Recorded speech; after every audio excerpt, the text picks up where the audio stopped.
Let's go now to Iraq-based reporter Shelly Kittleson. She joins me now from Istanbul. Shelly, good to see you. Iraq may have a new president, but it doesn't seem any closer to getting out of the deadlock that it's basically been in. And Muqtada Al-Sadr plays a critical role here. I mean, he's always been a kingmaker, and he's living up to this role.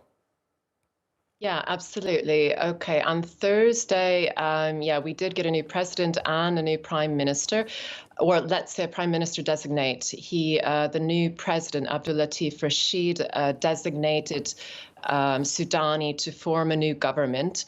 According to sources, he offered a number of ministries to Sadr, but Sadr has refused entirely today to take part in the new government and has said that anyone who agrees to do so will be disavowed by him. And one of the main reasons why Iraq has not been able to form a government for the past year, noticing that the elections were again in early October of last year, was the problems between Sadr and the coordination framework, which is the rival group which supported Sudani as prime minister. The president is largely a symbolic role, whereas the prime minister is clearly the important one. And Sadr has been very strongly against him, mostly because most of Sudani, the prime minister designate, most of his political career has been supported by Maliki, former prime minister of Iraq, and who in 2008 launched a sort of military operation against Sadr's Jaish al-Mahdi. So this has been a long rivalry between them. It's not something new. Shelly, a lot of blood shed.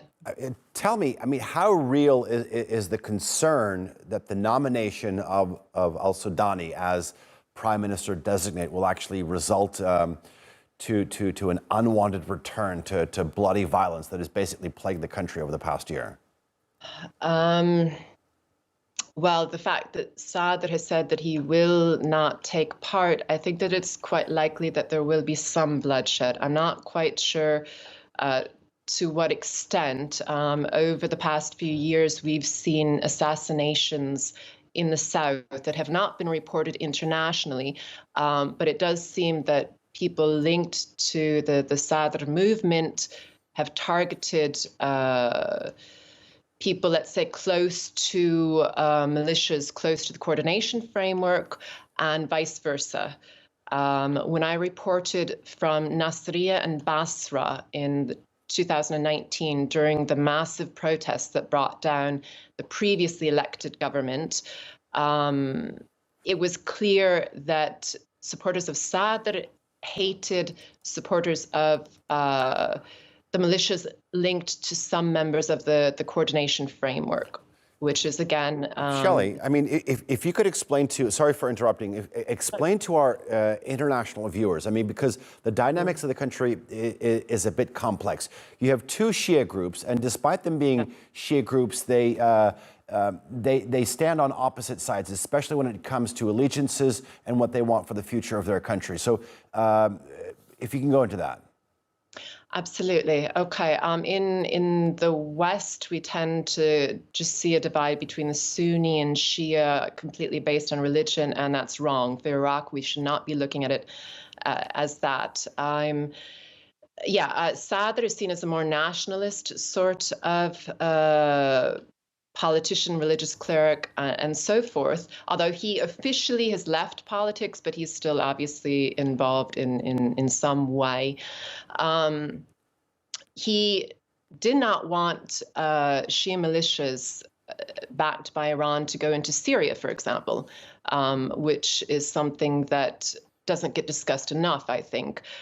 His Saraya Salam, which is the so-called new version of Jaish al-Mahdi, did not go into Syria, did not fight against anyone else outside of the country, whereas the coordination framework, his rivals, who are close to Maliki, former Prime Minister Maliki,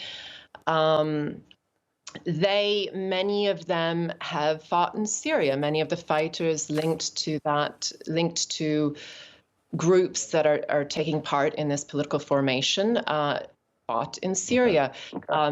So yeah, there is clearly a divide between the two.